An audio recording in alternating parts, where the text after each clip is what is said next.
I'm back. Okay, so day 5. We are at day 5. This is the end and my day 5. Alright, before we talk about that, let's give it up to all of the people that completed day 5. Big up you, because day 5 beat me. Day 5 beat me.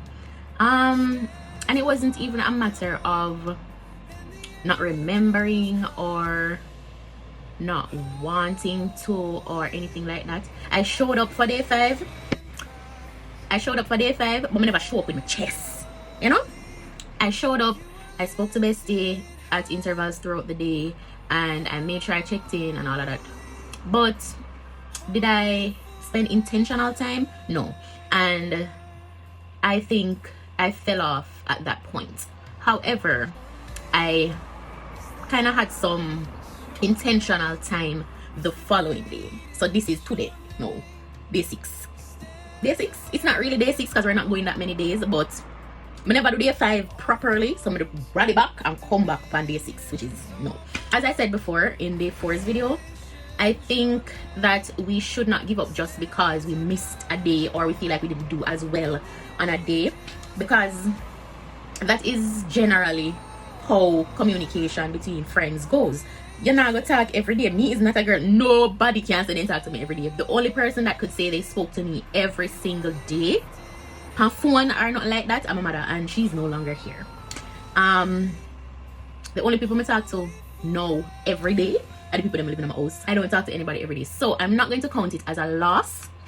I'm going to just say we just never have, because we don't talk so much for the other 3 days, we never have nothing else to say today. So I just say wagwan, heal up, and then I did have something to say the day after, so I come back again. Yeah. So because I don't know, in general as a person, I am, if me not have nothing to say, me not go say nothing. Me not go just call you if you call your sake.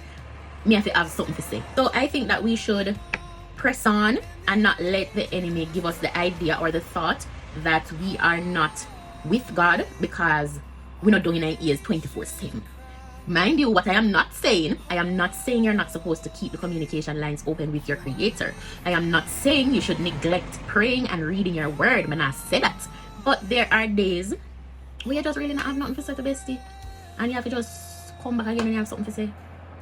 And I mean that for like the people that were just getting at the rhythm of it. Like my mind we just a come back in at the rhythm, we just a start back with journey and all of that, and we're re-up, we just a reposition ourselves.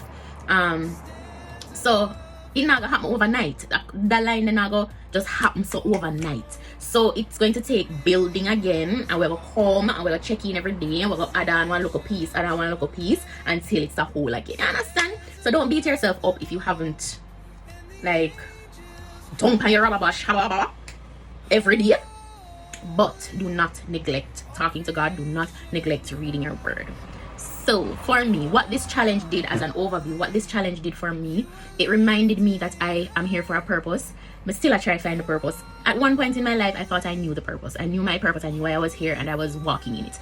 But I think over time, having stepped back a bit, because you hide out and one tell you nothing for go do, so you just kind of hide. Why this flight?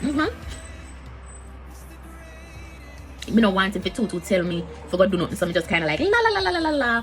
So me kind of lose sight or lose track of what that purpose is. So me need to like open up my ears back so me can hear when I say to me, and walk into that.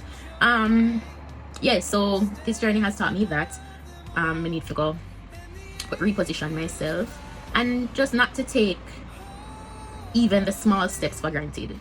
They come too. So that's my encouragement to you also. Thank you for accommodating me on your screens for the last couple of days. Big up on yourself. Bye.